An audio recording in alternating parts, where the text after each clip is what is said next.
to you from the Radio for One studios in Franklin, Michigan. Welcome to the Detroit Cast. Big fan. A show not just free of charge, but free of FCC regulation. Thank you for your support of the Detroit Cast. Oh, there it is. And without further delay, it's showtime. Please welcome the Detroit Cast. Here are your hosts, Mike and Jay. Yeah. Hey, everybody. Welcome to the Detroit Cast. Mike and Jay. Shalom, E. Shalom.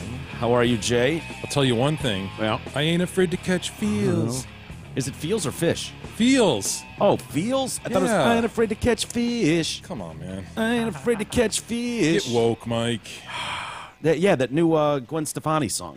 Singing things Isn't that amazing. incredible. I would have bet the head of my dick that was Gwen Stefani singing that. I'm not comfortable with that. Why don't you I bet would the have. head of E's dick? I would have bet the head of my dick. Yeah. That was Gwen Stefani. In fact, it is Katy Perry. Jay comes into when he walks in. A lot of times he's got some dumb pop song stuck in his head. Despacito. Yeah, that No, this one. is taken over. This is wormed Despacito out of there and replaced it It's with so I ain't afraid to catch Fish. fish. afraid to catch fish. Yeah, it's funny. I had never heard that Bieber song. It's not even a Bieber song. I guess he's a guest on it. And I've never heard that Katy Perry song. Yeah, I have the great fortune of hearing a lot of popular music. You need to get given satellite the ages radio, of man. my children. Yeah, you need satellite radio. Is that I actually seriously, do they find it by they don't really listen to it by listening to radio, right? They're just finding it other places and then you're hearing it like in the house, then playing it on YouTube or Well, something? what they do when we're in the car, I mean, they Yeah. select the radio station that's closest to Wow. what they're listening to. Okay. And My dad would have never so given like me that kind of Manny control. will go like 98.9 all the way, 105.1. Who's an amp guy? But Russell and Sweet Pie always tend to go like 96.3. yeah, 96.3, 98.7. Is 95.5 still good? No. I mean, it's all right. 98.7 and 96.3. yeah, is what they gravitate toward. Dude, I have not heard any of these songs. I am so It's kind of brutal. I got to admit, though, this one's Yeah. catchy. And I'm Dude. kind of liking it right now, Mike. Well, you said that when you walked in. You're like, dude, I swear to God, Katy Perry sounds just like Gwen Stefani. I'm thinking to myself, not possible. They're two really distinct voices, good in different ways in their own right. And we came down here, Yeah, and I'm Gwen's sort of got that smoky, bluesy, a little bit feel to her, that you know. baby just- kind of. Yeah, it's just shit it's different. Is bananas. It's very unique. Yeah, it's very unique, and it's great. Gwen's great, but I just listened to that song for the very first time, and I swear to God, You dude, would have bet your dickhead, I right? would have bet E's life that was Gwen Stefani. In fact, I'm not totally sure Gwen Stefani does not have an identity theft claim somewhere for this. It's This so is close. ridiculous. Can we play just a second of it, shit, you know what I got? just to Oh, hear the Jesus. voice? Because I'm sure there's a lot of listeners of our show that have never heard this song. Hey, as you're pulling that up, Wasik Insurance Services, they are the choice for all types of insurances, auto, home, life, business, commercial, and more. Owner Brent Wasik has 29 years in the business. Call him today for a free no-obligation quote, 734-455-1900. In fact, I called that number today. Brent will personally assist you, as he did me today. Not some random employee sales guy. He can review your current policies free of charge, give you recommendations. Brent's an awesome guy, easy to work with. Call him today at 734-455-1900. Dude, we're not starting from the beginning, man. We're Is gonna there a get lot so of pulled. walk-up? We're gonna get so copyrighted, man. Just flip into the middle, dude. You can't miss it. I didn't want the hook. I wanted the beginning when she's singing. I think she sounds just like Gwen right out of the gate. Well, that she is the hook, though. It's Pharrell sings the main part of the song. Dude, it's identity theft. This is so weird. I've talked about it before. I don't want us to get pulled. Like Katy Perry was the one, like this whole pop bubblegummy world that she's in, and she's obviously a smart move. She's making $1 billion. But of all those people, she was the one that was like seriously talented. She was more Sheryl Crow.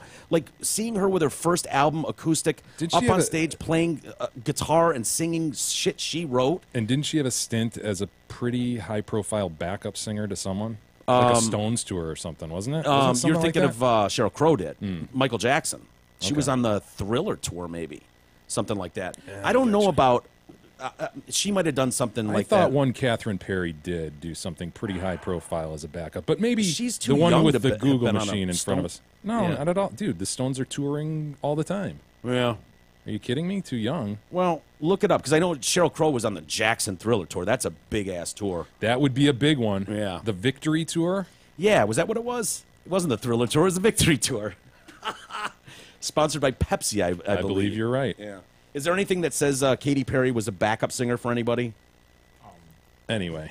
Whatever. Doesn't matter. Dude, I got stuck yesterday. We did some extra content that was cracking me up bigly. We were going through songs that like have a social message. We went did it down a bit of a rabbit hole, didn't we? Yeah, because I knew there was more. It popped up at the end of the show the other day. We were talking about Europe and Cherokee.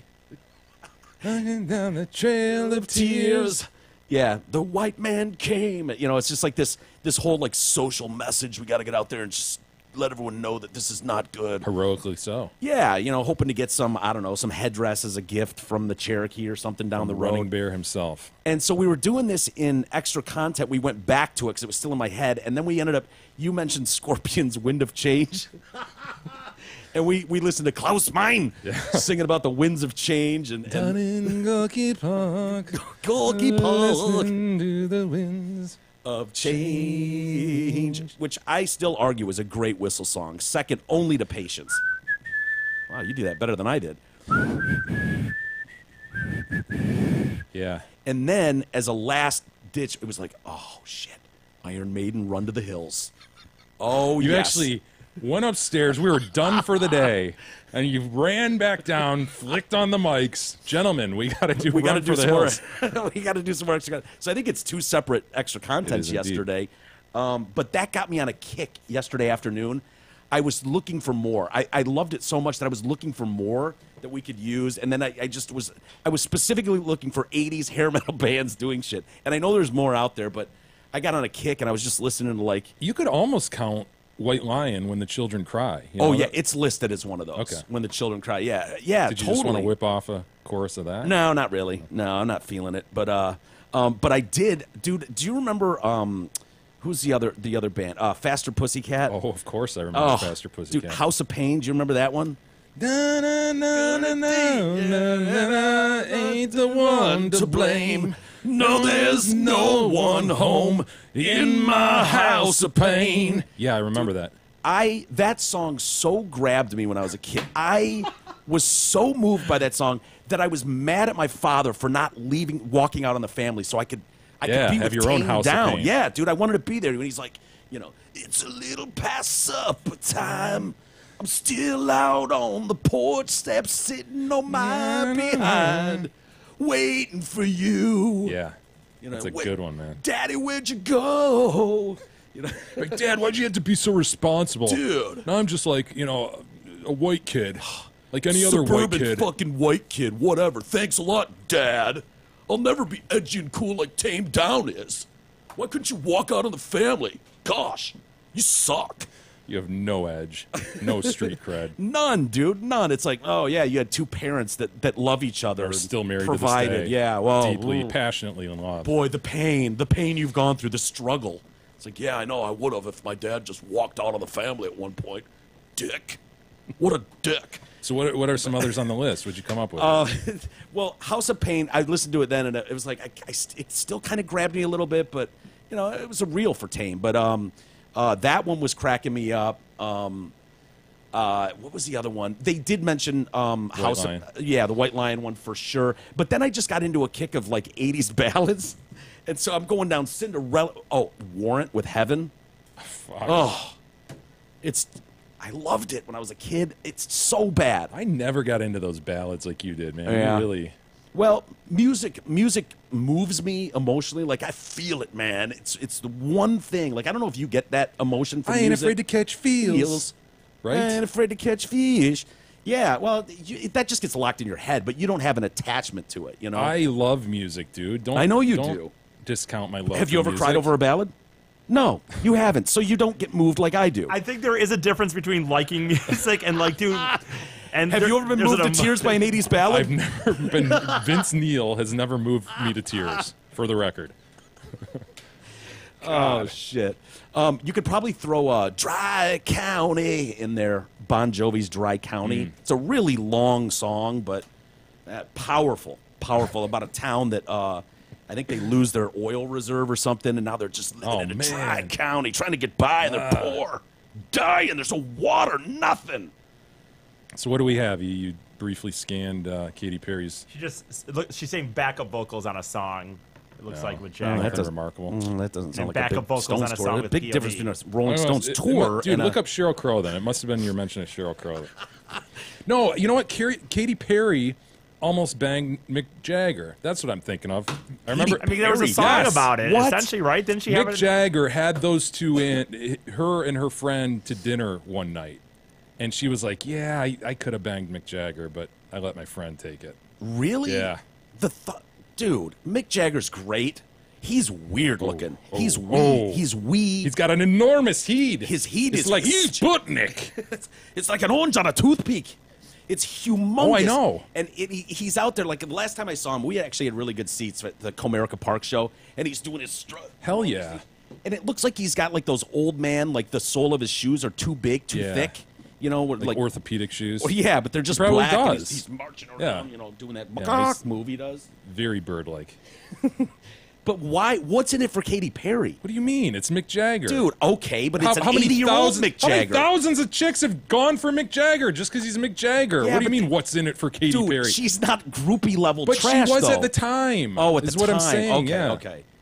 Before she got her big. Oh, I thought you meant like a year ago they recorded no, something no. and she could have. And I'm like, Sorry, I why should have been would you? clear. Yeah.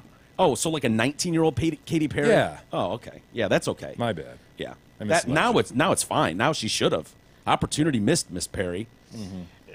This article, though, look at this. It says, I categorically deny making a pass at Katy Perry. Mick Jagger insists he didn't hit on singer when she was 18 and suggests she must be confusing him for someone who right. Oh, yeah, someone that's who it. looked just like Mick Jagger and acted just like Mick Jagger. Yeah, that's the one guy you couldn't confuse for anybody else is No, probably no. Mick Jagger. It's probably fair to say. Anyway, a lot going on in the world. A lot of people still reacting harshly to the 2 days that Trump took to make a really strong statement against neo-Nazis and all it that was kind weird. of stuff. It was weird and all. Yeah, it was. You're right. It was. It's stupid. It's another one of those where, you know, like sending a tweet out to defend Bill O'Reilly. Like, what's in that for you, dude? I know. What's in that for you? It's such a no-brainer. It's just dumb. Stupid dumb. But yesterday, thank God, Jimmy Fallon finally spoke up about this. As did waiting for Fallon's response. yeah, and Seth what's his name? Myers. Yeah, did as well. Good. I wonder what both of those people thought. Well, it's important, and people, they are trending on Twitter. They are being praised for taking a stance that Trump should have. And here, I'll let you hear somebody. Do you have it there, E? Take Oh, he's a step behind today, isn't he? yeah, he sure is. your internet's a step behind. Oh, blaming the internet. Wow. Wow. Wow. He's really got it today. Why is he playing KKK drops, E? What are you doing over there? Just got another window open No, of that's his the thing, group. dude. you It know? wasn't open. You know, I don't know You what. know, we- Oh, boy. No. Oh, Your boy. computer sometimes. Heading towards the stew. All I'm doing is. You know, we're clicking headed over. toward grievances in a moment. Okay, I'm just, so but don't I'm just don't clicking jump over the here. I gun didn't start playing another fucking thing. It was already closed. All right, what did Jimmy Fallon have to say? Even though The Tonight Show isn't a political show, I'm going to make it one. it's my responsibility to stand up Is against it? intolerance and extremism as a human being. What happened over the weekend in Charlottesville, Virginia was just disgusting. Yeah. I was watching the news like everyone else, and you're seeing like Nazi flags and torches and white supremacists, and I was sick to my stomach. My daughters are in the next room playing, and I'm thinking, how can I explain to them that there's so much hatred in this world? They're 2 years old and 4 years old. Yeah, you don't. They're 2 They and don't know 4. what hate is. They go to the playground Yeah, and they they have do. friends They're of sinful all beings. races and backgrounds. They just play. Just diverse. And they laugh and they have fun. And they hit each other if they want each other's But as toys. kids grow up, Well, oh, yeah. they need people Cry to at look the up drop to, of a hat. to show them what's right Shit their pants. and good. Scream. They need parents and do. teachers, and they need leaders who appeal to the best in us. So what about Trump? The fact that it took the president 2 days to come out and clearly denounce racists and white supremacists is shameful. Yeah. And I think he finally spoke out because people everywhere stood up and said something. Yeah. It's important for everyone, especially white people in this country, to speak out against this. Ignoring it is just as bad as supporting it. Yeah. And remember, there are people who have given their lives to make sure this kind of hate doesn't spread. They fought and died on the right side of history. Yeah. One brave woman in Charlottesville, Heather Heyer. died standing up for what's right. Go to the age of very end, 32. E. Is there how much is left in this? So just skip ahead to the last I 5 can't look seconds. at my beautiful. I'll be right back. Is he crying? And kind. Is that son of a And to bitch show the crying? next generation Maybe. that we haven't He ain't forgotten afraid to how catch hard people have feels. fought for human rights. For human We rights. cannot do this. Can't We just- can't go backward. Go to break. Just go to break. Cut. We can't go backward. No, can't go back. He moved Thank you all himself to for watching. tears. He did. And listening. How do This you is move the yourself to Tonight Show, tears with your own and we'll be words? right back. We'll be right back. With Hear your this? own words on cue cards, you moved yourself to tears. Yeah. Oh, James. Oh, James. Yeah. Now play just a second of Seth Meyers, and then I want you to skip to the end. Did he well. move We're so himself to happy tears to as well? have you here, and we want to get started, and we want to have a fun show, but we also wanted to take a moment to address what Sure. happened this weekend. I mean, you have to. On Saturday, there was yet another terror attack on American soil. This one didn't was hear about this. allegedly perpetrated by a white supremacist named James Field against a group of protesters in Charlottesville, Virginia. He drove his car into a crowd and Yeah. killed a woman named Heather Heyer. It was a horrifying incident that left most of the country stunned and terrified. But on Saturday, you didn't hear her name or the terrorist's name or even the word terrorist from our president. What you heard instead was this. We're closely Yeah, following. you get the point. And then go to the very end of this, E. Just go to Unfolding. the very, very end of his speech, okay? He really lays into the president. There's a point here, Jay, why I'm doing this. how far you. Like, see, go to the end, dude. There. Click there. The end is. It's God only, damn you to hell, It's only Jesus. 2 minutes, Not dude. preside over our society, then he's I not know. the president. You can stand for a nation or you can stand for a hateful movement. You can't do both. Can't do And if you both. don't make the right choice, I'm confident that the American voter will. Thank you, guys. Was that weekend update? Yeah. Here's the thing. Do you buy that, by the way, what you just saw there? Do I buy it? Do you buy that as, like, I got to go out there and make a statement? Yeah, I think they feel that they. Yes, I do buy it. I don't. I think that was pushed on them. And here's why. Yeah, I don't know much about those two other than they're Well- late night hosts. So I could totally see both of them. Oh yeah. Well, I'm Seth- woke. I'm doing this. Seth hates Trump. Like, he's part of that whole machine, like, just every night, pound, pound, pound. Jimmy is not. Jimmy Fallon is very non-political. He'll do a monologue, have a couple jokes in there about Trump or whatever, usually tasteful for the most part, and then he goes on and he does his games and bullshit and doesn't play politics. Two things stood out from me. The wording of those was similar. They're both on NBC, and the way they were delivered with emotion like that, and those guys come out to a live studio audience. And if you notice, the reason I want to go to the end, those were pre-recorded. No both shit. of those were pre-recorded. It seems odd to me that they would both do that, both have similar terminology and really punch the president hard and really stick it to white neo-Nazi, like that whole thing. And NBC has been hammering Trump almost as hard as any other network in the country. To me, it looks like that was pushed on them. Like, write something, guys. This has to be sincere, blah, blah, blah. And that's my feeling on it. Plus, the other thing is Jimmy Fallon has been trying to live down the scruffling up of Trump's hair since that happened. Like, people have stopped watching his show because of that, because they felt like, this guy's a monster, and here you are playing games with him. And shit. Like, Making he him can't get human. past it. Yeah, you're humanizing this monster. And so people in droves left his show, and he's pounded on Twitter to this day for that. Really? And so I was reading a New York Times article, and they were talking about his ratings and how they've taken a dive. Like, he was the king, and they've taken a dive, and a lot of it is attributed to that. And they've got quotes from Fallon, and he's just like, yeah, if I could take anything back, it'd be that. I really, I missed the mark on that one. I didn't read that right, and, we've paid for it, and I'm still just public enemy number one. So for him to come out, it was probably really easy to convince him to come out with a strong statement pounding on Trump. You know what I mean? But a lot of people loved it. A lot of people bought this, and that's just my opinion. I could be totally wrong. But a lot of people really, really seem to like that. Anyway, more fallout from this. We had 3 CEOs quit Trump's, Jobs Council. yeah, Jobs Council team. Yeah, you had Merck, not our Merck. Merck Pharmaceuticals. Because Merck would fit in on so. He's a great businessman. He is. He wouldn't have quit though. He's not a quitter. That's true. I don't know. As a Jewish guy, would Although he he is sign a up? Jew. I Yeah, don't would a know if Jew he- go with Trump? That's a good point. Kushner is, but he's a billionaire. Merck's not a billionaire. Merck pharmaceutical guy is out, as we mentioned yesterday. Yeah. The Under Armour guy, and who Under Armour. else? And then the Intel CEO, Brian Krzanich. And Merck was first. The CEO of Merck, Kenneth Frazier, announced he was leaving the group. He said in a statement, we remain resolute in our potential and ability to improve American manufacturing. However, Under Armour engages in innovation and sport, not politics. Well, what were you doing there in the first place then?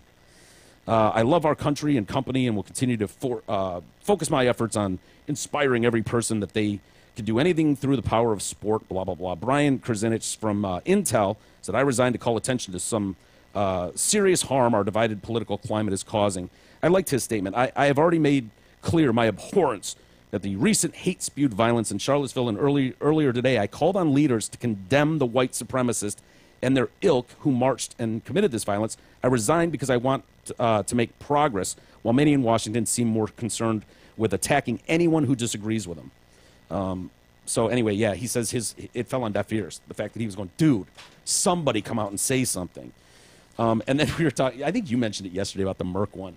And it was like immediately Trump tweeted at him like, Yeah. yeah, go ahead and ramp up your prices like always. You're a loser. It's like he just can't That's help his it. knee-jerk reaction. Attack! So bad. My ego has taken a hit. Attack!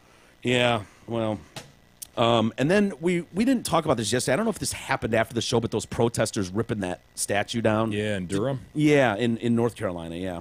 Do you have that video, E? What did you think about this? It's not the way to go about it, man. It's Yeah. pure and simple vandalism. It's Yeah. It sounds like they're doing this in a lot of places, by the way, defacing these monuments and statues. And this worked so well, you are going to see this. yeah, You know, there it's will pretty be easy, right? They copycats. just threw a ladder up there and a couple ropes and pulled it down. Yeah, pulled it right down. It reminded me of the Saddam Hussein toppling. Ah, very good. And they were kicking the Confederate guy statue too. Just like remember in Iraq they were hitting him with the shoes. Yes, I do It's like the remember most disgusting thing you can course. do. Like lick a butthole, fine, but like someone hits you with a shoe, it's like whoa. They mean business. That's why the shoe throw at George W. Bush was so awesome. Yeah. the Dodge. Who was it that got the flying dildo at him? That was Hillary, I think. Was it? Where the think guy so. had like a remote control helicopter with a giant dildo on it? Oh, maybe I don't know. Maybe we're Yeah. thinking of two different things. Is that not playing E? Oh, no, it is. Okay. I had heard they greased this before. Oh, really? Yeah, The statue? Oh, look at that slob up there. know. God. Yeah, it is Vans. Hell yeah! Is that a chick? Oh shit! That might be a lesbo. There it goes. Oh, man, it right crumbled on his head, man. quick. Yeah. Broke his neck for sure. Yeah. I'll show him. And then they all come up and spit on it. Oh, they're flipping him off, too. Wow, they mean business. They're flipping him off. Yeah, it's And metal, look at Big guys. E there in the red shirt. Hell, Took a whack at it. Oh, and then we got a guy with an acoustic guitar who's going to come Oh, up yeah. and, I don't know, sing a song. oh, yeah, get it, girl. Kick it. Show it you mean business. Yeah, break your foot. Break your Yeah, lesbian foot. do it. Oh, look. Oh, Oh, that shit got hurt. yeah, she did. This is so ridiculous, man. Honestly, my thought is, you know what? You're defacing someone else's property at that point, and I wish they would go, oh yeah, that's so and so, and fucking arrest them. Yeah. Throw someone in jail for a night. You know, to just send a message. Let's start sending messages to Yeah, these you assholes. can't just you can't just do that to property. That ain't right. It's not right. You know? I mean, what's to prevent them from, like, oh, this guy's a racist, I know it. Let's go torch his car. Right. You know what I mean? Like, where does it stop? So anyway, there were 3 Confederate memorials were defaced with red paint on Sunday. And then one was covered with a black sweatshirt on Tennessee's Capitol on Monday as well. They've defaced at least 4 other Confederate memorials in the South, the first in Louisville, Kentucky. The statue honoring Confederate officer John Castleman was discovered splattered with orange paint. Some residents are like, yeah, dude, he's in civilian clothes in this. After that war, he fought for the military in the Spanish War, I guess. Yeah. The Spanish-American War as well. He was honored for his service to the country, not the Civil War. And they're like, yeah, whatever. What also struck me was I think that statue in Durham that they brought down was honoring the Confederate soldier in general. Yeah. And I could see if they're like focused on a certain leader or something of the Confederacy, but you're sort of like shitting on a bunch of people who probably served not at their own will, really. Yeah. But like, fuck, I happened gotta to live gotta there fight for my land. Yeah. And it seemed to me to be a more general monument than a lot of these, which Yeah. seemed a bit off the mark for the one to be pulled down in that Yeah, manner. but getting that kind of detail I into know. people like that, they're just so amped up. It's just- Confederacy. it looks. I know it's totally different things, but it looks very similar to when we saw the ISIS guys going through. Where was it? Nineveh. Yeah, and just like ripping down, the statues and smashing them. These 3,000-year-old shit. Irreplaceable. I know that's a different thing, but it's like. Our take then was like, dude, this is so. You were really upset about that. That like, bothers dude, me a lot. That bothered you a lot, as it should. It's like this is irreplaceable shit from thousands of years ago that these guys are just destroying. And it turned out, I think that those guys got a lot of that stuff out there, and some of them were fake that they were breaking, but some of them weren't. Oh, a ton of them aren't. Yeah, huge buildings and so forth were crushed and destroyed. What is wrong with the argument that we try to make? And I don't understand why this is hard for some people to grasp.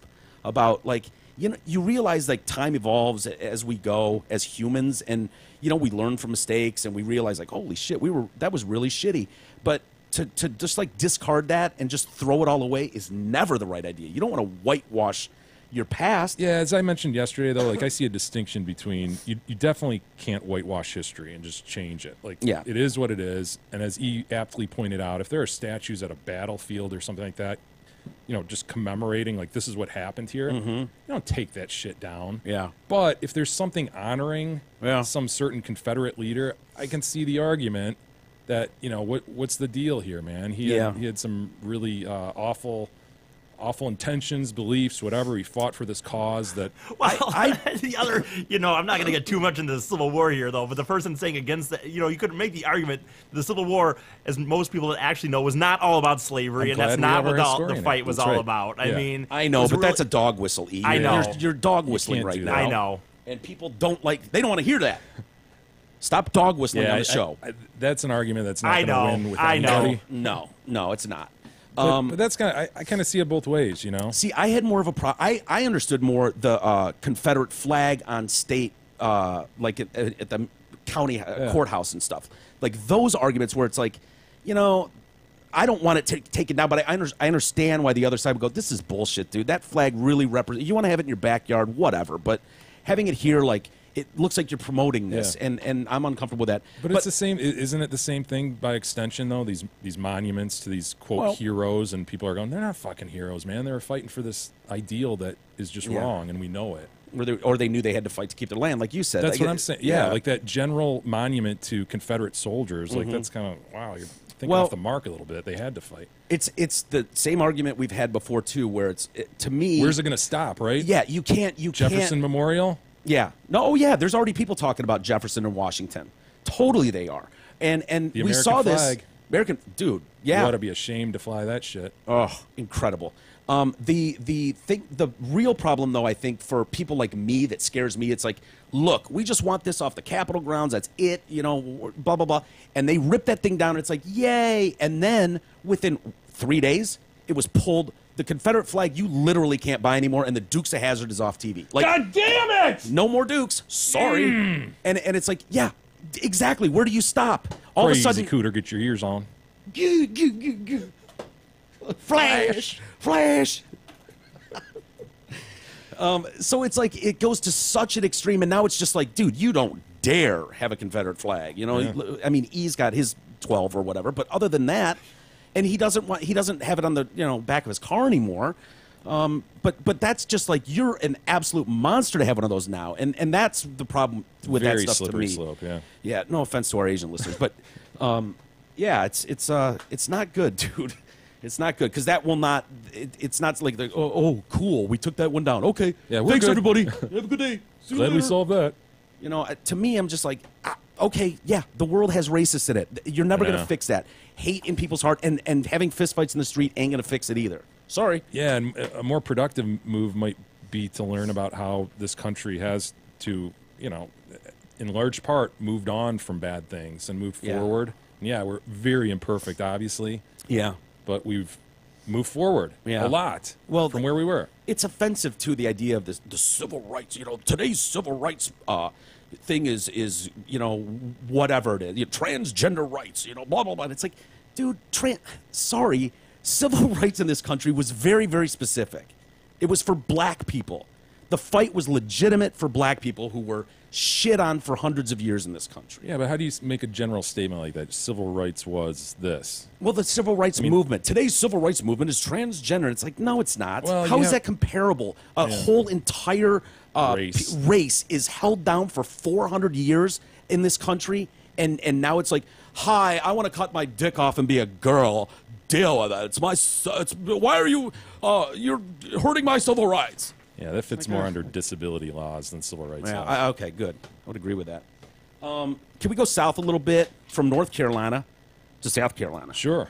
Down to Lindsey Graham country. Is that where Lindsey Graham is? Absolutely. Lindsey Graham is from South Carolina, the great state of South Carolina.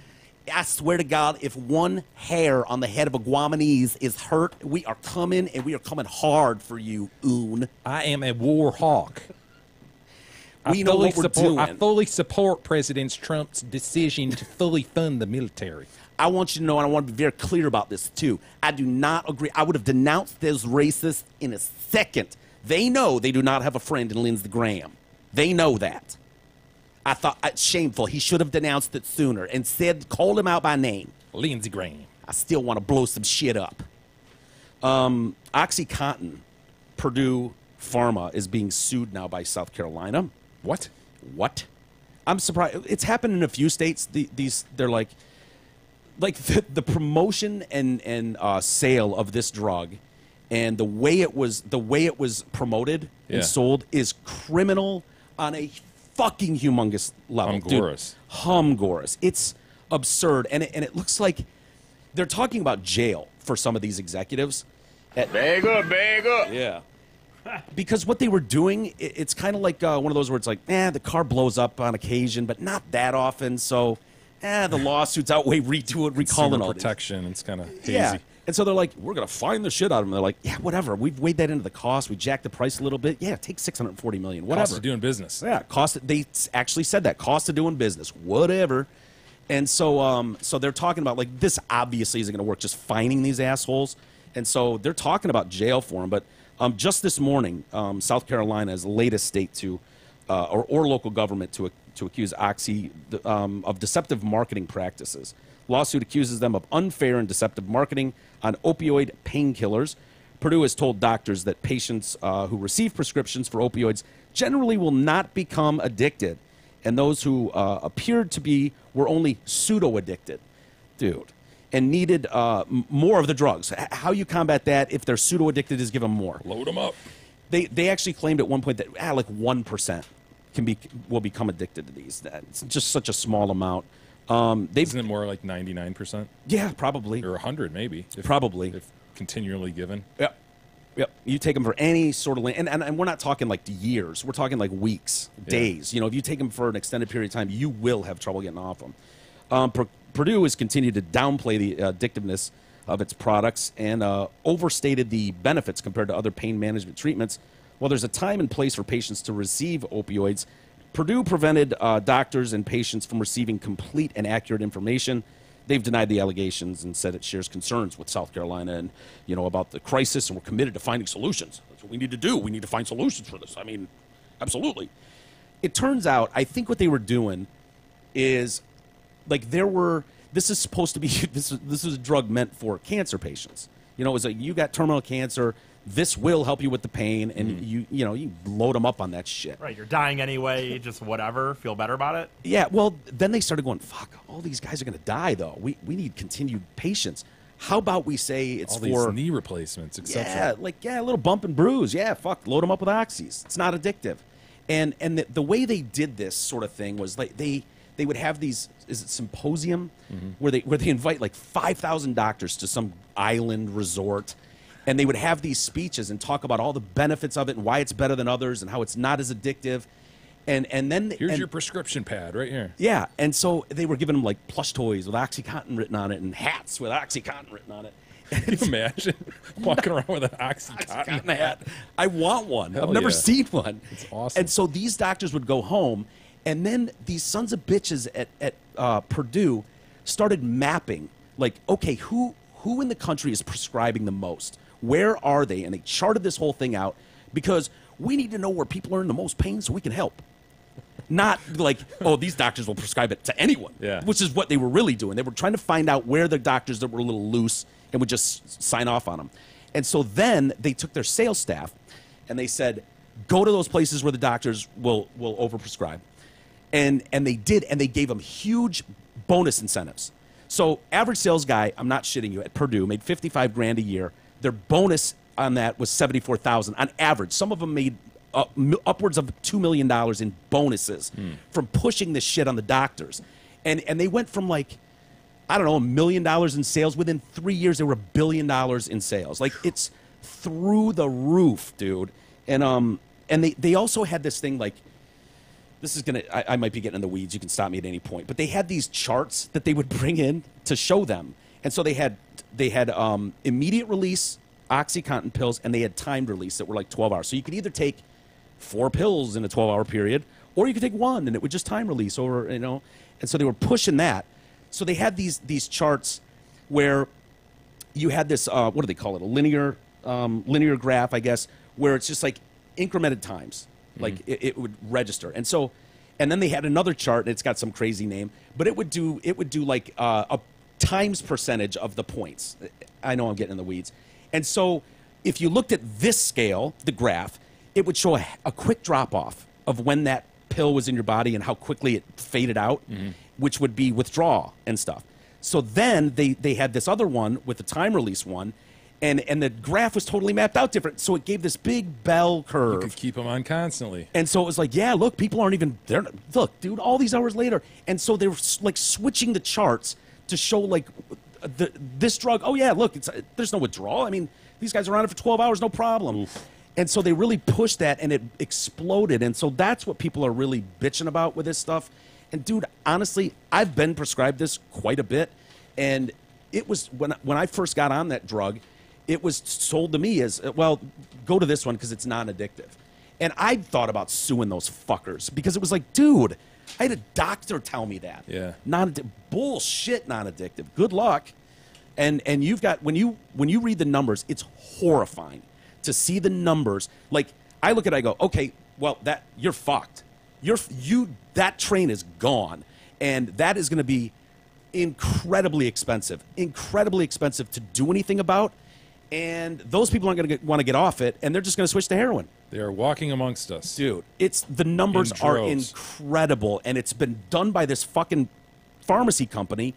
And well, they've created a culture, too, that you shouldn't just have no pain after a surgery, a major surgery, but you should actually feel good. Yeah. That's insane. It is. It's fucking insane. Well, we have to get back to the realization that, you know what, I just had something medically done, or I'm having something medically done, and I'm in a bit of pain for a while. Yeah.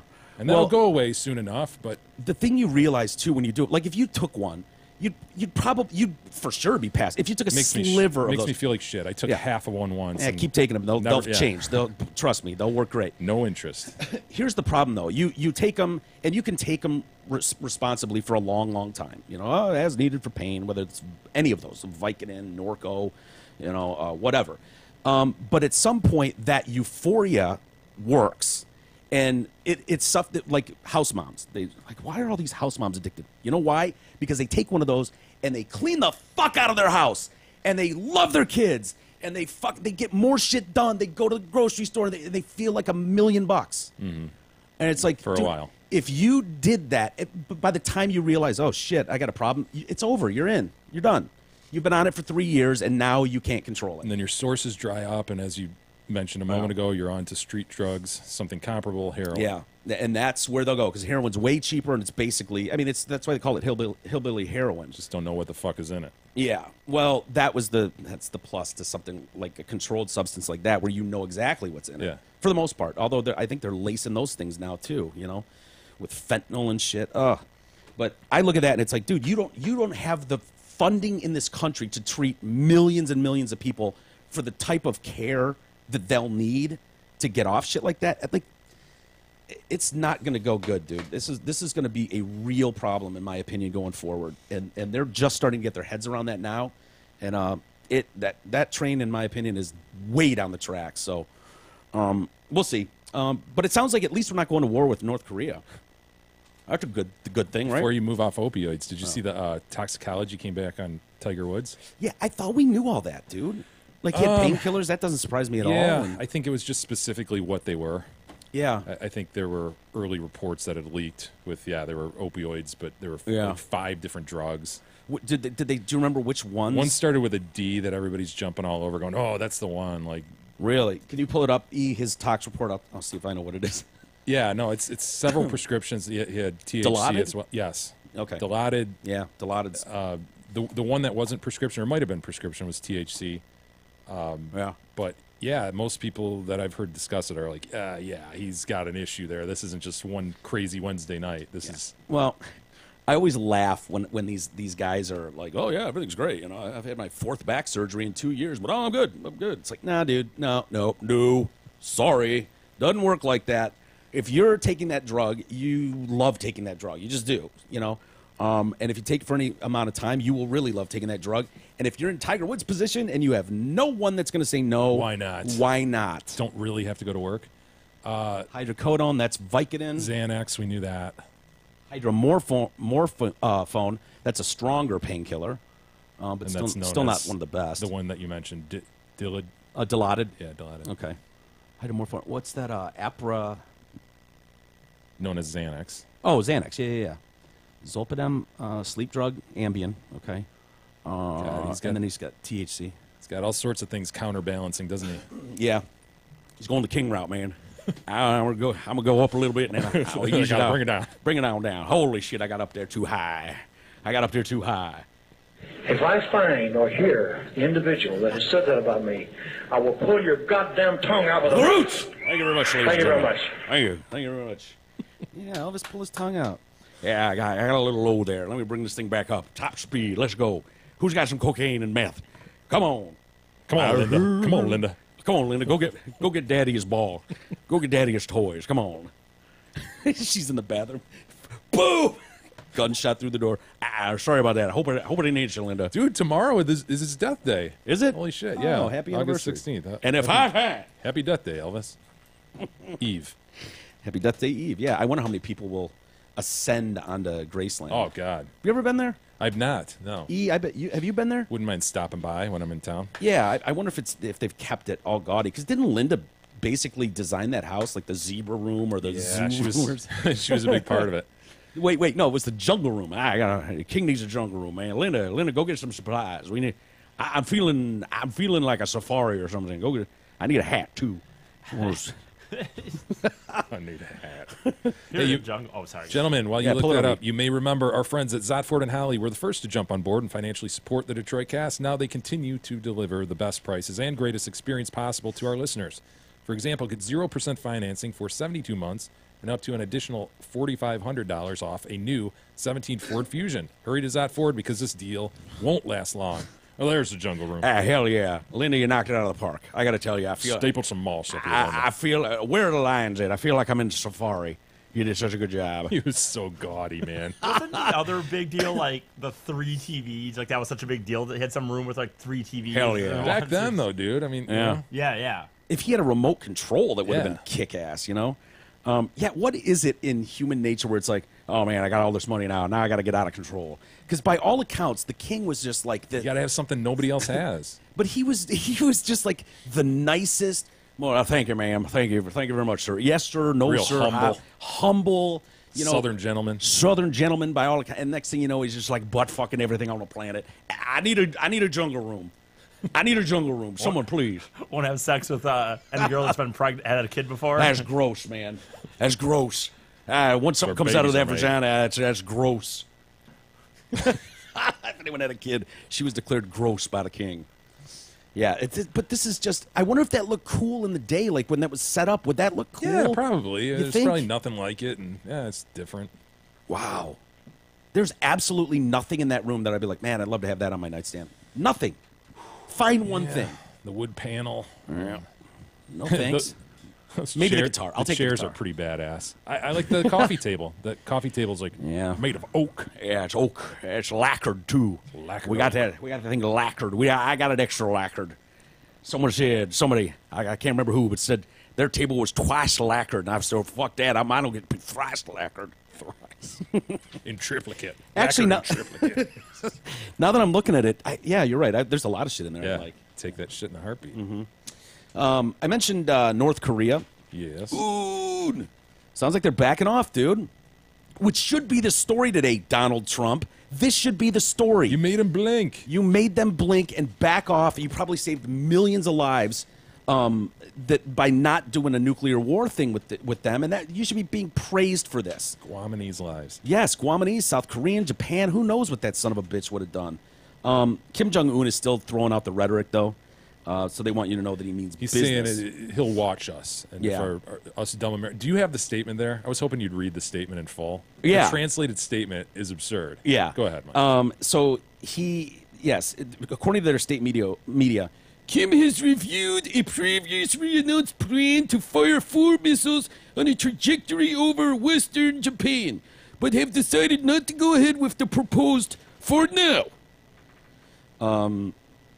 Kim, we examined the strike plan for a long time and discussed it with commanding officers. In real earnest. It's hard for me to say rare earnest. We will be watching a little more of the foolish and stupid conduct of the Yankees. Is he talking about the New York Yankees or just like they do play dumb baseball from time to time, Mike. Yeah. I wouldn't think his people would even know what the Yankees were, you know? Shows the level of detail. This is funny, too. Like, I guess each year we have a joint, like, display with South Korea, military drills known as the Uchi Freedom Garden. And it's scheduled to start August 21st. It's annual 10-day military drills antagonizes the fuck out of North Korea. They just don't like this. They can see it out their window or something. Pyongyang believes that this is that what they're doing is preparations for an invasion. This I want to you. I know what you guys are doing. So paranoid.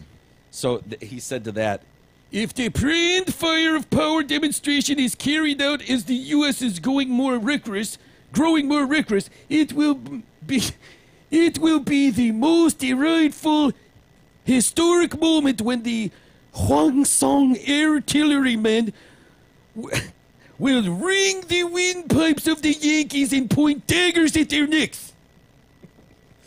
Again, why the Yankees? That's just I don't know. What did they do to him? I don't know, but why ring the windpipes of the Yankees and point daggers at our necks? Do you know how many North Koreanese you would need to put daggers at all of our necks? You just don't have you just don't have the size needed for something like that. And who can't respect what Aaron Judge is doing this season? It's amazing. What do you mean? Aaron Judge. Who's Aaron Judge? Oh, my God. What? You know nothing about the Yankees. The North Koreans know more than you. I haven't followed baseball at all. The Tigers suck. You so don't I've know dropped who off. Aaron Judge is? Oh, my God. Yeah. Jesus? No, I don't know. Fuck. Why? Oh, Mr. Big Tiger fan. I'm a baseball fan. Tiger Dude, fan, not a baseball fan. fan. You are a homer. Yeah, of course. What is he doing? He's 6'7", 282. You've never heard of this guy? I don't know. He owned the All-Star game. He's the toast of New York. Yeah. He's hitting an ungodly number of home runs. He's a rookie. Yeah. Oh, he's a rookie. Yeah. You know, Dude, rise. I would know him. He's a rookie this year. No, dude, I honestly have not followed baseball at all. I don't either, but how can you not know this, dude? I don't know. I'm just not following sports like I have been. I got pretty bored with baseball if it wasn't the Giants He's or the Tigers. And, he's perhaps the biggest future star in the game right now. Yeah. Okay. Especially good because for he's him. in New York. Aaron Judge? Aaron Judge. Mike's kid. All rise. Yeah. The Honorable Aaron Judge. We talked about, I can't remember what Son the of story Wayne was. and Patty. Look at this. Look at this. This guy could have used some braces. Oh, no. Oh, don't rip on the Judge. Let's see what the judge is dealing with. Go ahead, E. Of all people to rip on a grill. Oh, boy. Yeah. I got a point. Well, the grill's not a strong point. No. Hitting home runs is. Looks like his tongue's in jail. You can see it back there. Yep, trying it's to get back out. there, yep. Trying to get out. Come on, man. Tooth to gum ratio is not good. It's not awful. It's not what we'd be talking about. He changed the subject with that gap, didn't he? Yeah, he did. The gap is that's your eyes are just locked. Usually, if I saw a guy in pinstripes like that, I'd be like, wow. But then it's like, I think the Judge has to go to the grin. The closed mouth grin. It's See, getting tooth to worse. gum is yeah, not good. You're right. Tooth to gum is awful. It's worse than the gap. You're right. Anyway, we did. I can't remember what. Oh, we were talking about pulling statues down, Confederate statues, and we were kind of like, yeah, that's not good. And they were like, I think you guys were saying, well, where does it end then? Do we rip down Ty Cobb?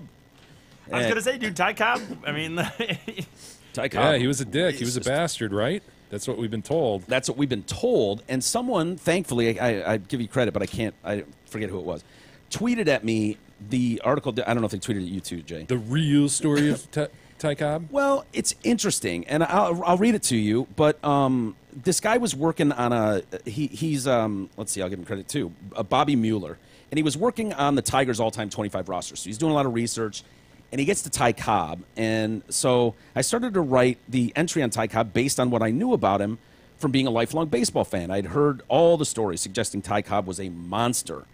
So he played the game with an aggressiveness that bordered on criminal, with his sharpened spikes coming in high to cut up opening infielders. Cobb laying a bunt down the first base line so he could run over the pitcher who'd thrown a ball at him early in the game. There's a well-known story about Cobb going into the stands to beat a heckler up and not letting up even when the fans in the area told Cobb, the guy's missing a hand and most of his other hand. And Cobb allegedly said, I don't care if he's missing both his feet, too, and continued to beat the shit out of the guy. I'd also read multiple stories saying he was a racist. In one story, Cobb slapped an African-American groundskeeper who patted him on the back, who dared to pat him on the back. Another story said that Cobb and his wife were attacked by 3 men in Detroit one night, and Cobb fought back and killed one of the attackers, who were also all African-American. I was all ready to write up what a monster Cobb was when I came across some interesting information. As I looked more and more into who Cobb was, it took me down into this proverbial rabbit hole. I ended up with many doubts about the stories I'd heard into who Cobb was. I also came to the realization that many of the stories that portrayed Cobb as in such a negative light came from one person, a guy named Al Stump, who Stump. Oh, Alfred. Of course, Stump. Well, yeah, Mr. Stump. Son of a bitch just sat there and stewed about Cobb, didn't he? Stump v. Cobb. Yeah. He collaborated with Cobb on his autobiography, My Life in Baseball, A True Record. This book came out shortly after Cobb's death in 1961. Later that year, Alfred Stump claimed he was writing about the real Ty Cobb, and so he did an article for one of the sports magazines at the time. He wrote about the time he was with Cobb near the end of Cobb's life, and he portrayed him as a reckless, angry gambler who downed scotch and gin, swore at his doctors and nurses, and seemed hell-bent on making everyone around him miserable. Rather than forge ahead with what I thought I knew, I started to do some more research, and I found this article by William Cobb, no relation to Ty, which gets a little confusing when you're going Cobb and Cobb. Should we just call him Bill? Let's call him Bill. All right, let's go with Bill. His article thoroughly discredits Al Stump, starting with Stump's claim that Ty Cobb's father was shot by his mother with a shotgun, with the result being a grisly, bloody scene of a man whose head had been nearly blown off. And so Bill found in his research that the weapon that killed Ty Cobb's father was a revolver, and the scene of the death wouldn't be seen as all that gruesome as Stump had described. You know, okay, that's splitting hairs. Yeah, exactly. Bill then went on to describe the forgeries of Ty Cobb, his memorabilia that Al Stump sold long after he worked with Cobb on his autobiography. Stump forged Cobb's signatures on numerous items and tried to pass off other items as being related to Cobb.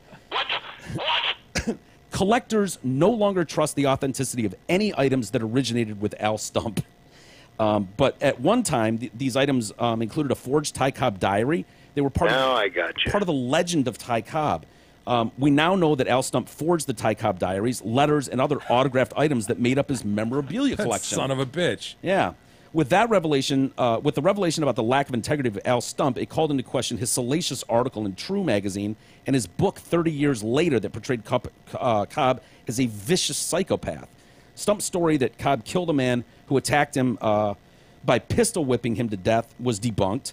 Doug Roberts in 1996, Roberts was a forensic specialist who did an extensive study of Detroit autopsy records and found no evidence to corroborate that story that Cobb had killed this guy. None. He needs to be better trained. Yeah, the pathologist does. Let's see here. In fact, most of the sensationalistic stories Al Stump told about Cobb were totally untrue. Multiple medical professionals who helped care for Cobb near the end of his life said Cobb portrayed by Stump was not the Cobb they knew. A medical student named Rex Teaslink was hired by Cobb to be his full-time nurse. Teaslink described Cobb in a Sports Illustrated interview saying, "I'm talking now because I want to set the record straight. The things that have been written, the way he's been portrayed, none of them are true." Another nurse who stayed with Cobb in 1961 said he was pleasant, never caused me any problems. I took a baseball with me, and he gladly signed it for my 13-year-old brother. Stump wrote the friendship between Cobb and Ted Williams ended because of an argument about the makeup of an all-star team lineup. Williams said, Stump is full of shit, and that story of him falling out with Cobb was totally untrue. Stump, why don't you level with me then? Stump also wrote that Cobb refused to sign autographs. This was also totally not true. There are many authentic pieces of signed Ty Cobb stuff. More recently, a new book about Cobb came out 2 years ago that expands on the misrepresentation of Cobb by Al Stump and aims to set the record straight. The book, Ty Cobb, A Terrible Beauty, was written by Charles Learshin. He exhaustively researched and combed through the records at the time he was writing to find any evidence of the many false things written by Stump. In nearly all cases, there was zero evidence. Stump destroyed Ty Cobb's reputation, likely in large part of his own for his own financial gain. So if you want to pin it on something, pin it on that. Learson also discredited a few stories about Cobb being a racist. Learson, in his book, investigated 3 stories of Cobb fighting with African Americans. One was a night watchman, another was a bellhop, and a third was a butcher. Learson looked up the contemporary newspaper accounts and found that all 3 of these incidents involved white men, not black men. Learson pointed out that Cobb's family had long been abolitionists. His great-grandfather was a minister who preached against slavery. His father advocated for his African-American constituents as a state senator and was reported to have broken up a lynch mob. Learson also quoted from a 52 Sporting News article in which Cobb was asked about the integration of Major League Baseball. Cobb said, "The Negro should be accepted wholeheartedly and not grudgingly. The Negro has the right to play professional baseball." He attended Negro League games, even sitting in the dugout with players. One bizarre story that Stump wrote said that Cobb would... Son of a bitch, dude. Goddamn Stump. Stump said, this story is crazy. He says kids would send letters to Cobb, and Cobb would steam off the stamps from letters that children wrote to him, and that Cobb would never write back. In fact... Would he steam off the stamps and keep them like for use later? them, yeah. Oh, my gosh. And then just throw the letters away and fuck the kids. There are numerous letters that Cobb wrote to young fans in which Cobb wrote that he was honored to receive an autograph request. Some of Cobb's letters to young fans were 5 pages long. Like he would write them all back. These new revelations opened my eyes and made me reconsider everything I thought I knew about Cobb. He was not the terrible person I thought he was. It's not to say he was a gentleman on the playing field. He most certainly was not. He played hard and aggressive, but his contemporaries never thought of him as a dirty player, and the stories of him sharpening his spikes were not verified by research that this guy did either. Cobb was no saint. He did have a quick temper and got into many fights, some with African Americans, but many more with white men. And the story about him going into the stands after the heckler, that's true. The lobster-handed heckler. Is that possible, dude? That was information just like... was so limited, you know, if you think about it. And it's like the guy wrote the book on him, and he's that's a dick. brutal. And he's got, yeah. Like, if you're like, dude, we've been talking about Ty Cobb. It's like when you say KKK or racist, like, oh yeah, by the way, Ty Cobb. How is Ty Cobb doing? Where does he stack up? Like, it's just like I've thought that forever. That's awful. I wonder if the truth is somewhere in the middle, Mike. Probably. Negro came out of his mouth rather easily. You noticed Sure did. that. Flew off the tongue. Oh, yeah. Hey, we'll update you on Kid Rock's Senate run when we come back. Why don't we take a quick break? And what else? There's a lot going on today in the news. Taylor Swift, you were right about that one. Well, we were all right about that one. Yeah, that was pretty easy. Well, I was kind of like, her skirt's not ruffled. How are you going to prove that? And you're like, yeah, her credibility, her word is good enough. I'm like, oh, yeah. Good point. Yeah, I guess Testimony. Yeah, testimony. It's evidence, Forgot too. about that. But the Taylor Swift sketch artist. Is it as bad as the Tom Brady? Well, in her defense, she's trying to draw an alien. So for Taylor Swift. Actually, did I say a chick? I think it's a guy that was drawing Taylor Swift, and his excuses, I don't know if I'm buying them, but I'll show you his work. Was she too fidgety or something? She wouldn't sit still. No, it's along the lines that she was too pretty. is part of the issue. Like she anatomically Oh, come her on, build. man. Yeah, I know. I knew you weren't going to like it or accept it at face. But what is going on with our courtroom sketch artists? They're failing. Dude, It's a Do we need lost courtroom art. sketch artists still, or Well, if you can't take pictures and you can't take video, Yeah. you But- need a depiction-y. do we? Well, we need an accurate depiction. I don't want just like a I know. depiction. What are you going to see? A person sitting at a table. Yeah. It's like, well, I wasn't in there. That's what Taylor Swift looked like. Yeah. Guilty. A poor rendition out of charcoal Yeah. of a Doesn't person help. sitting at a table. There was another thing he said too that I was just like, "Oh, you son of a bitch! You son of a bitch!" We'll get to the details of that and more next.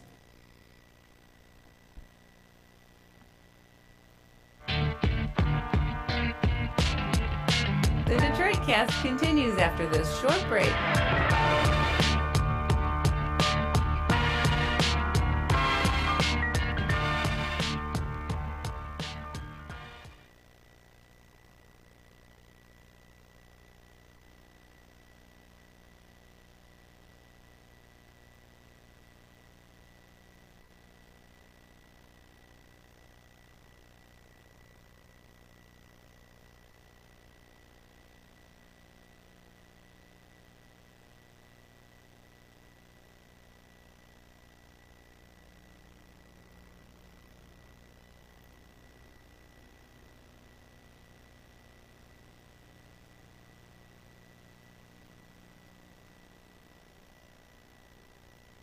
Hi everyone, this is Kelly Menino, your event coordinator for the Hamlin Pubs. Did you know that Hamlin Pubs offer 2 private rooms at each location, both located in Shelby Township? We specialize in all kinds of events, from bridal and baby showers, dinner rehearsals, to corporate luncheons and wedding receptions. My team is committed to making your occasion your most memorable event. Give me a call today so that we can plan your next event. Call me at 586-596-1425 or visit our website at hamlinpubs.com.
The Detroit Cast continues now, bitches. Here's Mike and Jay. All right, welcome back to the Detroit Cast. Mike and Jay. Can I make a request, Mike? Sure. What song? You want White Lion No. or Faster Pussycat? What are you thinking? In my house of pain. No, dude. It's a little past supper time. Still out on the porch steps, sitting on my behind. My request waiting is for you. completely unrelated to 80s hair metal. Shit. Okay, well. This go has to ahead. do with pubic hair on my toilet seat. Which toilet seat? My toilet seat. Here? Here. That's my toilet. Can we go back to it being my toilet? I know those aren't my hairs because I'm completely shorn from nipple to knee. As am I. Did you stop shaving your bag? Stop putting pubes on Dude. the toilet seat, You know, dude. Is he balding on his bag? You know what? This could be a grievance. It's not going to be a grievance, but I'm not even gonna who talk about this. who the Oh, hell? He's guilty. He's stewing already. No, I'm not stewing. I'm not. Who's the guy in any public restroom? You walk in there, there's pubes all over the edge of the urinal. You know what I mean? Like, Yeah, they're what are balding. you doing? Are you just sitting there like picking your pubes while you're peeing? I don't know. They just make a jump. I think they just like bail when they see an opportunity to bail, and so one will spring off or something. Like if you see it at a ball game or something, you're in those laboratories, and you see it's just like, oh man, why does that guy have a 6-inch pube all curled up? Oh, that's the thing Dude, too, right? Where'd that come from? My God, man. Where did the this shit, bear come from? The shit you see in urinals. But that's where we're going. That's where we're headed in my toilet down here, and I'd like Yeah. it to stop. Well, I haven't used it, and I'm like you, shorn from nipple to knee. So I'm waxed from nipple to knee. Jesus, your toilet upstairs was not working, and you've adopted mine. Can we please He did stop? shit up there. He did shit up Like, there. what are you earlier. doing? Like peeing and then like just ruffling your his- pubes? What do you? His shit itches all the time from his burning. That's what it is. Yeah. Yeah, it's like All right. dry skin, just Stop flaking off his using arm. my toilet, Jesus.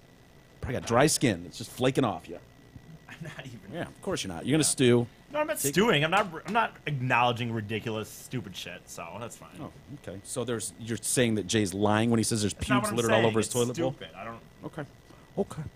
Okay. Kid Rock. Mm-hmm. This is interesting, man. People, Bob Ritchie. Big story today. Oh, Kid Rock might be ineligible to run. It's like, what? Details coming up next. Quote, end quote, Kid Rock, right? Kid Rock may be ineligible for Michigan ballot.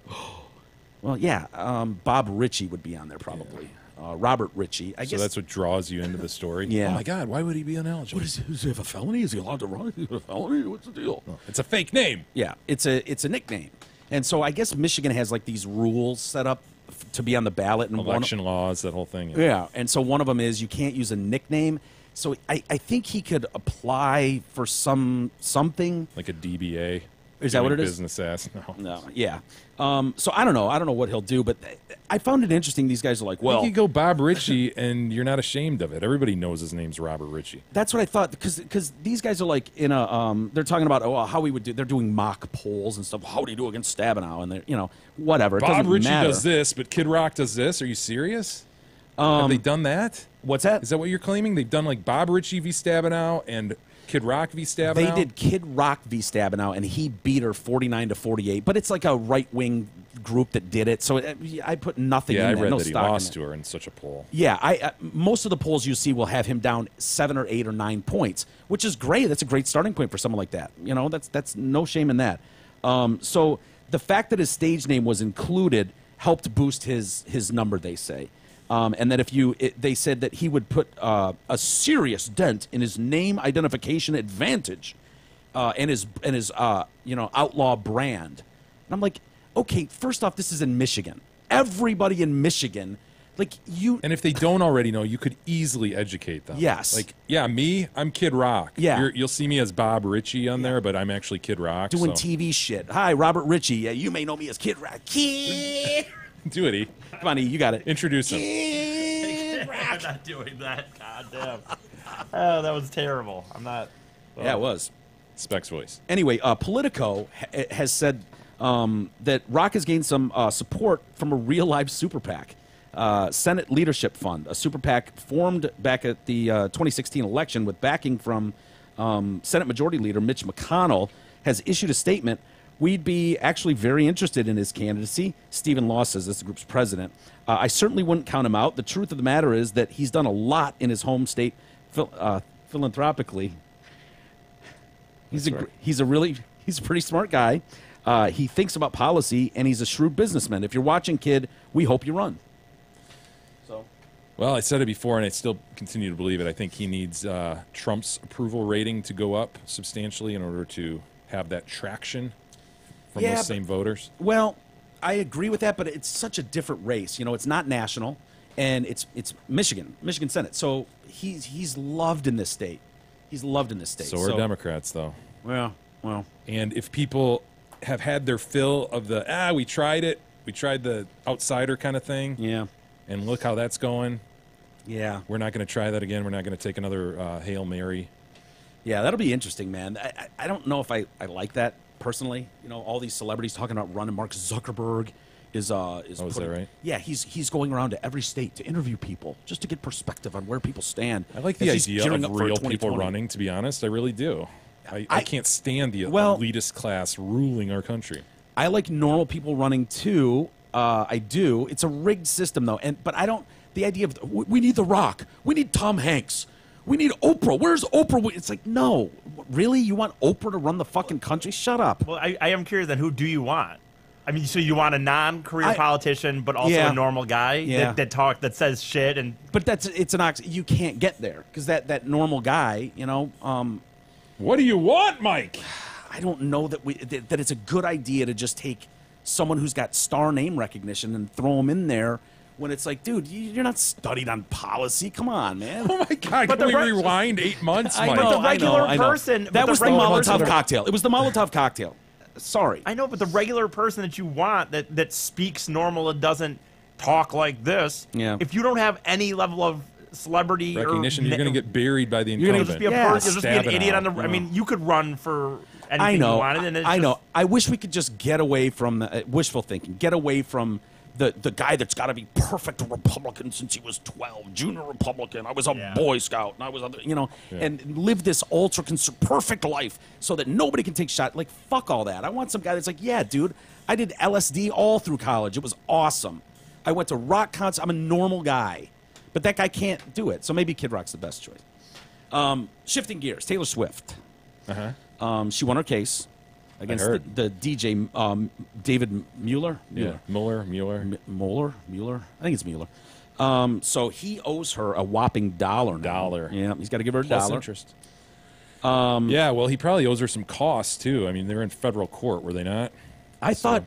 Well, I don't know how that works, but her statement was this was never about the money. It was a symbolic thing. He owes me $1. Well, he's lucky then if they're not going to go after costs, because you can go ahead and get costs, not attorney fee costs, but you can get other costs. Oh, okay. I was thinking, God damn, dude, Taylor Swift's attorneys would be very expensive. So what kind of costs would you like deposition fees and things like that? Oh, yeah.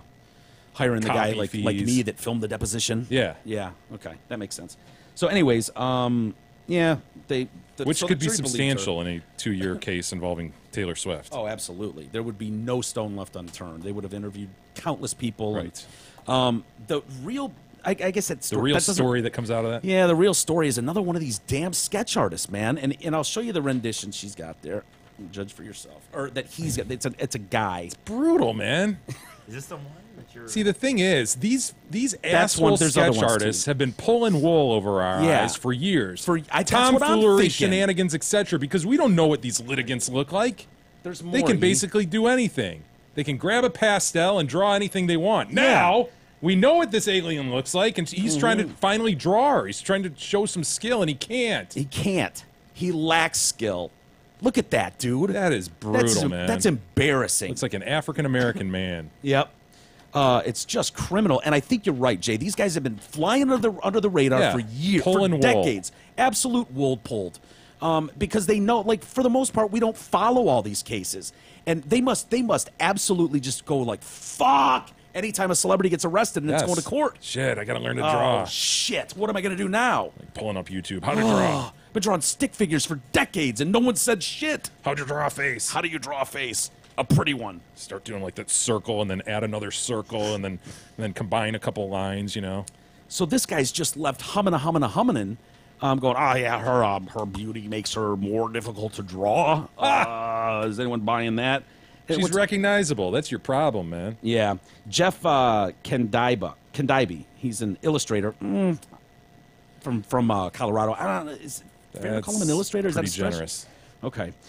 He's been working in courtrooms since the mid-'80s. Holy shit, dude. I want to go back and check his other work. I want to match it up against the guy that was... Spot check at least. Yeah. 37 years in the business. He says he was nervous going into the trial and says he practiced drawing. I was practicing at home on how to draw the prop star from images on the internet. I got to tell you, this guy has a more simplistic courtroom style than most. Most of them are very, broad in their strokes. And yeah. This guy's more, I don't know, childlike in his drawings. Cartoon-like almost. Yeah. Look at the mom. Doesn't she look like a cartoon character? Yes. Yes. It's not...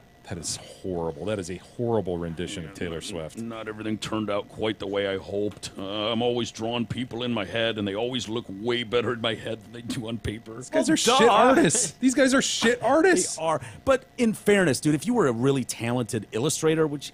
Probably not sitting in a courtroom. I don't know how much they make, but it's like, you're scraping the bottom of the barrel as far as the illustrator world goes. I hope. To E's earlier point, what the hell are these things useful for anymore? Yeah.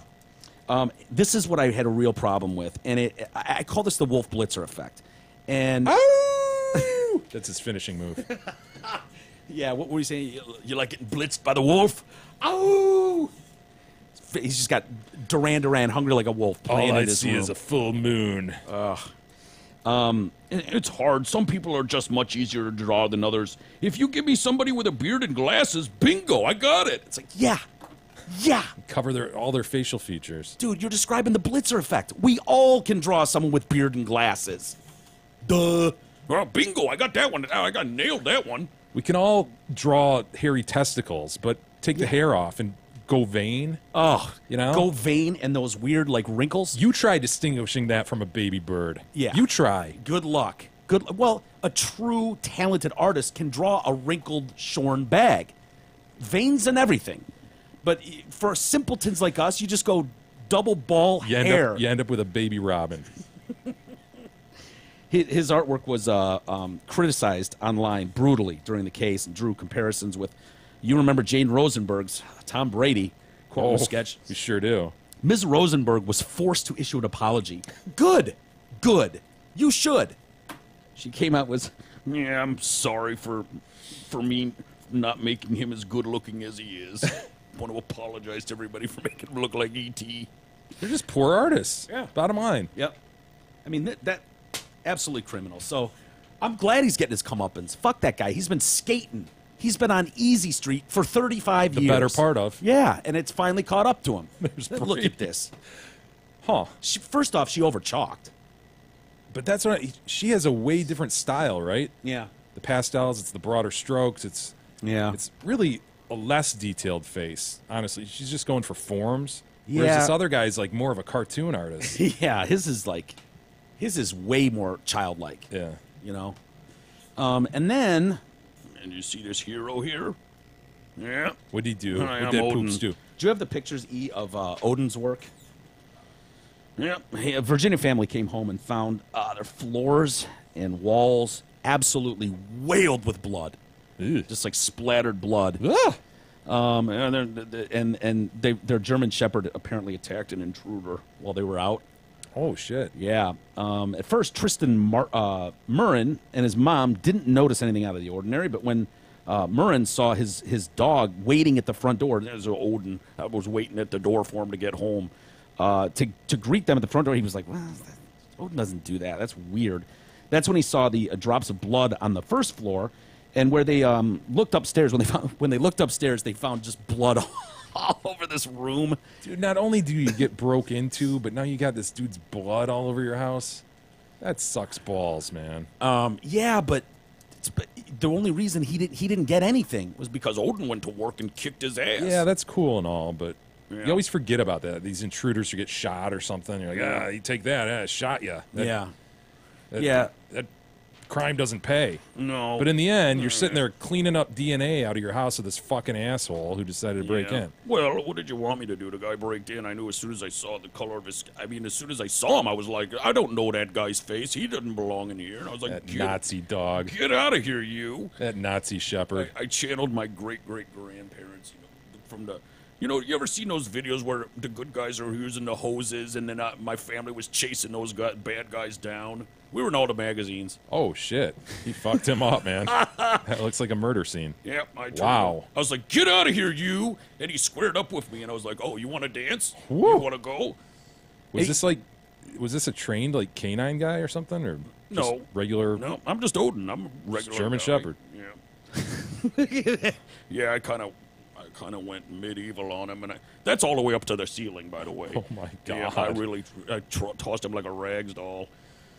Yep, that's my work. See, look at the cleanup from that. That just blows ass. You recarpet, dude. Oh, you have to. You recarpet, you redoor. You're good. Yeah, there I am with the baby. I didn't do anything to the baby. Yeah, people are calling me a hero. Am I a hero? Well, sure, but, humble guy. I don't see myself like that. It's basically a wolf. I just did what I had to do. When the moment presents itself, you just do what you got to do, and I did. And, good boy. You're a good boy, Oden. You're a very good boy. So, yeah, look, that's what Bear's going to be like, dude. Yeah. Oh, in like a month. Yeah. Did they catch the guy? No. They're looking for a man, a footless and handless man running down the street. Yeah, I wonder what this guy did. I'm like, to get that much blood up the walls and all over the carpet. He must have just been, yeah. Oden went into just like fucking I will end you mode. I'm surprised the guy got out of the house. Yeah. Hey, Hamlin Good Pub boy. supports the Detroit Cast, so let's make it a point to support them. With locations in Rochester Hills, Clarkston, Chesterfield, and 2 in Shelby Township, you know there's one near you. The Hamlin Pubs have great food, ice cold drinks, tons of craft beers, TVs, games, and great entertainment. Come on by or book your reservation today at hamlinpubs.com. You know what? I've got some more stories. We could do extra content with a couple of them. Sure, let's move into extra You know what? content. One of them you'll like, and then there's a couple that are just like vicious. They're like, upsetting. Yeah, like raping babies or killing babies. Rape the baby? I'd rather just kill the baby and be done with it. Yeah. I think I've got a raping babies and killing babies stories. Few of those, but anyway, there's one in there that I think you're going to like, and I'll discuss with you. Okay. But lastly, Ric Flair is out of surgery. Apparently, he's stable as can be. But I think they put no details though on what it was. No, I heard heart. I heard somebody say not heart. Really? Like his assistant was like, it wasn't his heart. He had some surgery, and he's needing your thoughts and prayers. Yeah, but didn't she say too, like, it's going to be an awfully long road ahead? So whatever he's dealing with, we wish him luck. It was nice that we could break the news to Ted DiBiase. I mean, he learned about that from the Detroit Cast. You know what I mean? Well, he He's did. a good buddy, you know? And you can bet he got some prayers out there for him. Oh, We got hell some yeah. thoughts. He got some prayers. Absolutely. Had our bases covered. Hey, before we get to post and email, how much money will you need in retirement? For most of us, the answer is not at all clear. Retirement doesn't have to be a mystery. Contact Mark Leibovitz at LPL Financial today to learn the answer to one of the most important questions for your retirement. Call today. Tell him you're a friend of the show for a no-cost, no-obligation consultation. Call 248-626-2000 and ask for Mark. Securities and advisory services offered through LPL Financial, a registered investment advisor. Member FINRA SIPC. I am particularly impressed by listener Matt's collection of posts. See, what he did was he took about 8 posts. He went all over the place. Okay. Grabbed posts from everywhere, threw them in an envelope. What was he on, an extended vacation or something? He or? appeared to be, yeah, Oh, he and nice. his wife. Very good. He chimes in from Nova Scotia, but also, I believe, saw the Finger Lakes in New York. How many listeners do we have that go on these amazing vacations? I know, it kills me.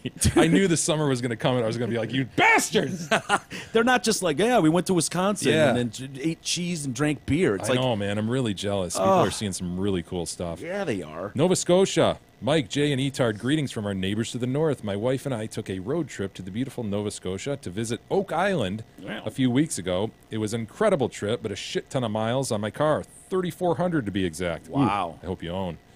We also went to the Finger Lakes in New York, another That's beautiful gorgeous. area. Yeah, As you can see, I made sure I brought back posts from both areas. Enjoy. Can I Love see the Matt. Finger Lakes one?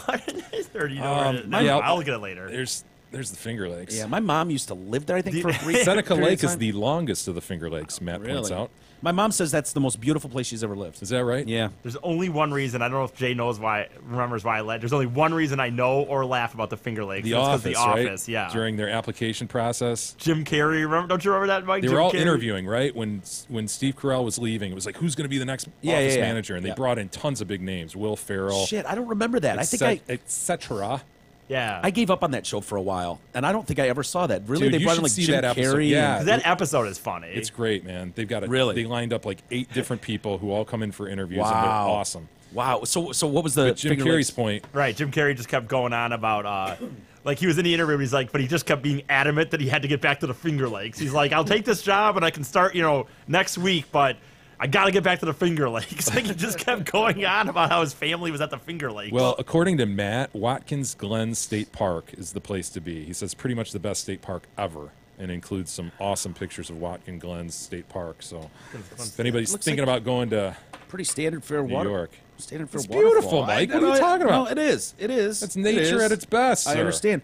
Either my mom's full of shit or this postcard is not the best postcard you could get. What are you talking about? The sunset is beautiful. I'll give you that. It's on a lake. There's a pier or a dock. But it's not the most beautiful place on earth. Well, dude, if my mom's like, seriously, it's the most beautiful place I've ever lived, and it's like, okay, well, she lived in some amazing places. Well, so posts do their best, but they can't I know, capture dude. the whole thing. If it's the most beautiful spot in the world, okay, then your postcards better represent that. You know what I mean? It was embarrassing that San Diego one we got, and it was like one of those flamingos and then whatever. It was like, this doesn't represent San Diego properly enough. Yeah, that was a bad one. Yeah, that guy emailed in after and was like, I know that was like tongue in cheek. I knew it was a shitty postcard, and that's why I it sent was. I was embarrassed for him. I really was. Matt points out in Nova Scotia, Mahone Bay, to be specific, a site you will long remember are these 3 churches side by side in the scenic town of Mahone Bay or Mahoney Bay. I don't know. It's Mahone. Mahone Bay. The town was founded in 1754 and once home to privateers who roamed the coast in search of booty. Really? Like fat asses or it pirate only booty? says booty. Wow. Booty. Can you imagine the competition of those 3 churches lined up next to each other? Why would they do that? Church in triplicate. Right. Yeah. It's gotta crazy, really be, man. pastors or fathers or whatever would have to be out there selling themselves. Can you imagine that? Why would a street let them triple up on churches? I don't know. Mike, I don't know. I mean, are they all preaching a different message, or are they like might doing be different the same denominations. I'm not sure. Thing? Okay. Kurt emails in a few recent musings, non-boner pill related. Couple in counseling and long-term therapy, lad. First of all, we all know how I feel about Trump. Do we, Kurt? I don't know who you are or what you feel about Trump. Well, we're about to find out. All right, That Kurt, aside, he is biased, if not bigoted, to be kind. I think he is bigoted, bordering racist. But I'll go with biased. He courted these folks, and now we get this. Big E, focus up and be aware. Jefferson Davis, Andrew Stevens, and Robert E. Lee were all traitors who sought to overthrow the United States of America or secede and form another country, an act of sedition. And all are traitors to the flag which we salute and pledge allegiance to, if we choose. So those being the facts, I put forth this. What country other than ours has statues to traitors? Does England have a statue of George Washington or Guy Fawkes? Does Bolivia have a statue of Che Guevara? Guevara. No. Then why do we erect statues Che Guevara's on T-shirts galore.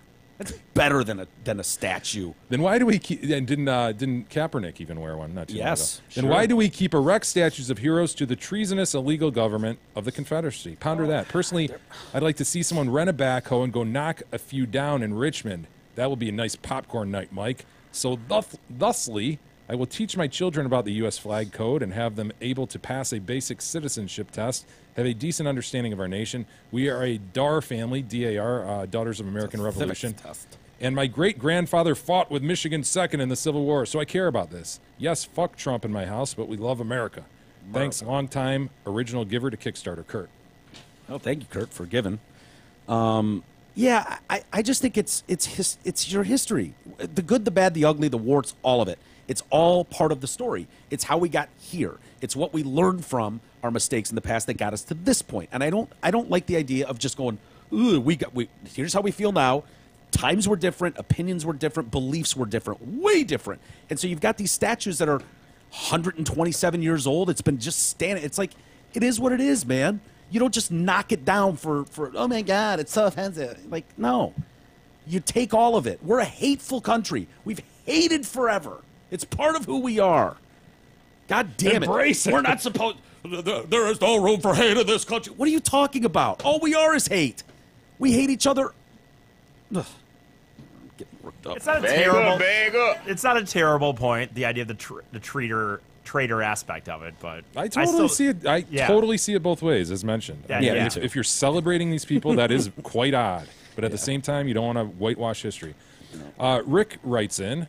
It's like burning books, dude. I'm sorry. You are complaining about TV ads, but I thought you didn't have the ability to watch TV. All very confusing. I think he's referring to my recent ukulele grievance, which, to be clear, was not TV. It's a radio ad. Or it's a collection of radio ads that come on and use this stupid ring, ring, ring, That's ukulele not in a the bad background. move, man, because commercials, when you start stacking them 5, 7 deep, you will pop a little bit with the uke. Dude, it's not meant to pop, though. It's meant to, like, grab that soccer mom and tell you about her freshness at Kroger. And it sets this tone of, family. Last time I heard that sound, I was on my honeymoon. It's awful. On another note, birthdays are also acceptable if said person is dying or the possibility of death exists. I'm sure you heartless bastards overlook that. Good day, sir. Rick. He's talking about birthday parties? Well, you know, he bitched about birthdays and people getting too focused on birthdays. I which think that was completely agree with. it wasn't what he's talking about. For one, we also, I think, said that it was okay for, like, elderly. Like, I definitely have no problem with somebody throwing, you know, your Nana I think we a covered birthday that properly and stuff. said, you know, if you're 90 and everybody wants to get It's together. happening with Beth's grandpa. Yeah. No, people need to understand, dude. The three of us are angry, cynical people, and if you're doing something out there that appears fun to you and a group of people, we're just like, ugh, fuck yourselves. So you need to take that into account whenever we have an opinion on something. Yeah. Fair? Look at it through our lenses, our gray-colored glasses. Yeah. Jeff writes in, injustice! Jay, no. as soon as you got the words ukulele music out of your mouth, I screamed, yes, bona fide! I've gotten weary to quite weary of the ukulele, which has become an annoying geek hipster phenomenon. Ukuleles are everywhere, and people are learning to play them in a look at how unique and quirky I am kind of way that drives me insane. Mike and Big E are I'm going wrong! old man on this Your guy. grievance Old is man. bona fide, bona fide, bona fide! He's an Old man. It means he's listening to the radio. Who the fuck listens to the radio anymore? E, can you bing radio ad ukulele? Finally got around to joining spell the ukulele. members area, says Jeff, a month or two ago, but haven't got a chance to dive into the treasure trove of goodies. Seems like a nice collection, though. Keep up the good work. Goodbye, BUI Jeff. You should dive in, Jeff. I had a guy write me. Did I already read that email, or did No. I just... No. I had a guy write me a couple weeks ago, and he was like, man, I had this, I was dreading this like cross-country trip he had to take, and then he remembered the members area, and he said, you guys rode with me for 12 hours a day. He said it was fucking awesome. That's I was awesome. like, that's great. So he just like binge listened to everything we put in there. Good man. Yeah. Ed writes in, dearest hot dog gagger, nanny grabber, and obesity nagger. It is possible that Wait, what was yours? What was your moniker there? Obesity nagger. Wait. I nag you for being obese. Oh, You well, get then that? what was mine? You're a nanny grabber? What's a nanny grabber? My nanny's, my babysitter's titties. That's Yeah. right. I made out with her. Under the bra, too. I don't know if you knew that. Yeah, we heard about that. Is it possible that Jay and Mike could combine their true passions? No, not boobs, honey and lavender. When I was in Portland, there was a company called Be Local, B-E-E, get it? I do. Local. Yeah. They had honey from different areas in the city, and it tasted completely different. Local honey picks up the taste of whatever is pollinating in the area. My favorite by far was the one placed near a lavender field, Salt and Straw, a Portland ice cream shop. I'll wait, no barbecue, but ice cream made with the lavender and honey as a sweetener. Not cheap, but perhaps the best ice cream I've ever had. Interesting. Honey and lavender ice. I don't know. Dude, they had lavender everything. Popcorn, slushies, lavender. I didn't know lavender had a Dude, taste. that's my thing, dude. I don't want to taste like... The closest I've come to tasting something of that ilk would be like when you spray like Lysol to cover up shit or something, or your Glade air freshener. And now then you've just gladed and then shit. It settles on the back of your tongue as it goes through your olfactory system. Yeah. And then you're like, Oh, it's I think terrible. I just It tasted a rains down on lavender. you. Yeah, lavender rain. Yep. I don't want to eat that in ice cream or anything else. I don't think. No, and by the way, that doesn't really work. It's like, oh, it just stunk like shit in here a minute ago. Now it stinks like worse shit. Flowery shit. Yeah. By the way, if you get your B group off the ground, if you do that, will you do me a solid and get more creative than it's just everybody using B in the name. B in the name. It's like, be polite, be positive, you know. Sure. You know, whatever. But can you do something? I don't know what. Yeah. I'll take that into consideration for sure. What I'm with you. Do they pollinate? They do pollinate. I'm pollen for you. I'm just saying, We've don't gone be long. that guy. You know. No, I won't be that guy. Yeah. Mike. See, there you go. All right. We'll Don't save the rest be for that tomorrow. guy. All right. Very good. Let's go into the extra content area. Yes. I have a couple that died, like within 30 hours of each other. Oh yeah, I heard about this. They casketed them together. Yeah, we need to discuss double wide. this. A double wide. Yeah, double wide. We'll discuss that in extra content. Join us over there. Have a great rest of the day, everybody. We'll be back tomorrow. We'll see you then.